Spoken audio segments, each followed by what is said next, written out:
Right, welcome back to Wrecking Ball. We've got 10 more used vinyl to show you. These have just come in. Starting off with Kiss Unmasked, 1980. This album featured the original lineup, but no Peter Criss on this album. Anton Fig, the drummer, South African drummer, is the drummer on this album. Great album.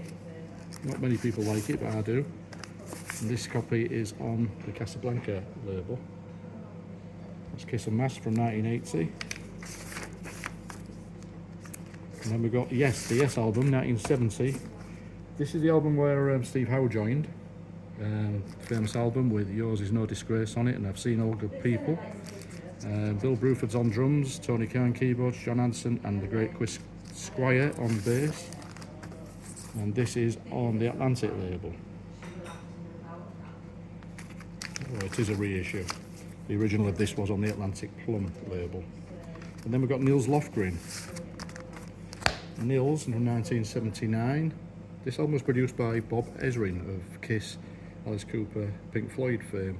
This is the album that has Shine Silently on it, and it also has a great boxing song called No Mercy on it. Label wise, I believe this is on A&M. It is indeed A&M. Great album, Nils Lofgren, Nils.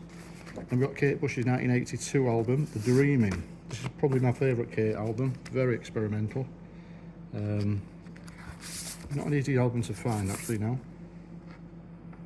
Didn't sell that well at the time, but she followed up with the Hounds of Love album, which was a big seller, but this album for me is the best Kate Bush album. Dave Gilmour guests on this album as well. Great album.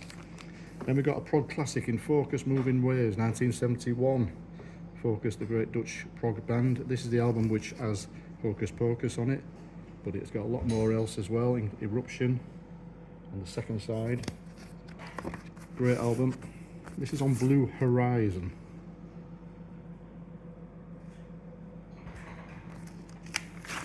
Well worth checking out if you've never heard it. Now this one is a Canadian band, Max Webster. It's A Million Vacations. Max Webster was fronted by Kim Mitchell, who went on to have a successful solo career. Max were stable mates of Rush and often supported Rush back in the day. This is on Capitol. Paradise Skies is on this album, which actually they featured on Top of the Pops, would you believe, playing Paradise Skies. And it's a great album, one of my favourite sort of obscure albums of the 70s, A Million Vacations. Then we've got Gentle Giant's Interview, 1976. This is a German pressing, another great prog album. This is on the Chrysalis label, as you can see.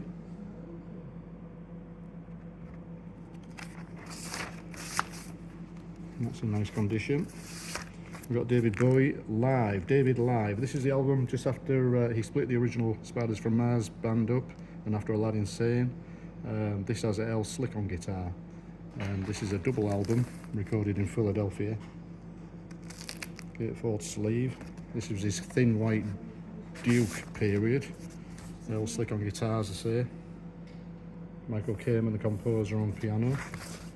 And this is on RCA. This was a double album. And it was Bowie's first live album.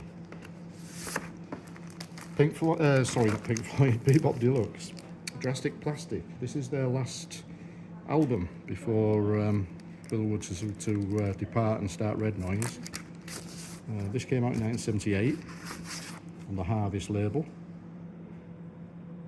Great album, slightly edging towards new wave territory. Had a hit on this with Panic in the World. And finally, Deep Purple's Come Taste the Band. This is 1976 album which featured Tommy Bolin on his only appearance with Deep Purple, the guitar player that replaced Richie Blackmore. Not an easy task. David Coverdale on vocals and Glenn Hughes. Ian Pace and John Lord complete the band. Good album. Not classic Purple, but still a very good album. And Tommy was to tragically pass away not long after this album was released. So there we go. That's our recent arrivals. Please subscribe.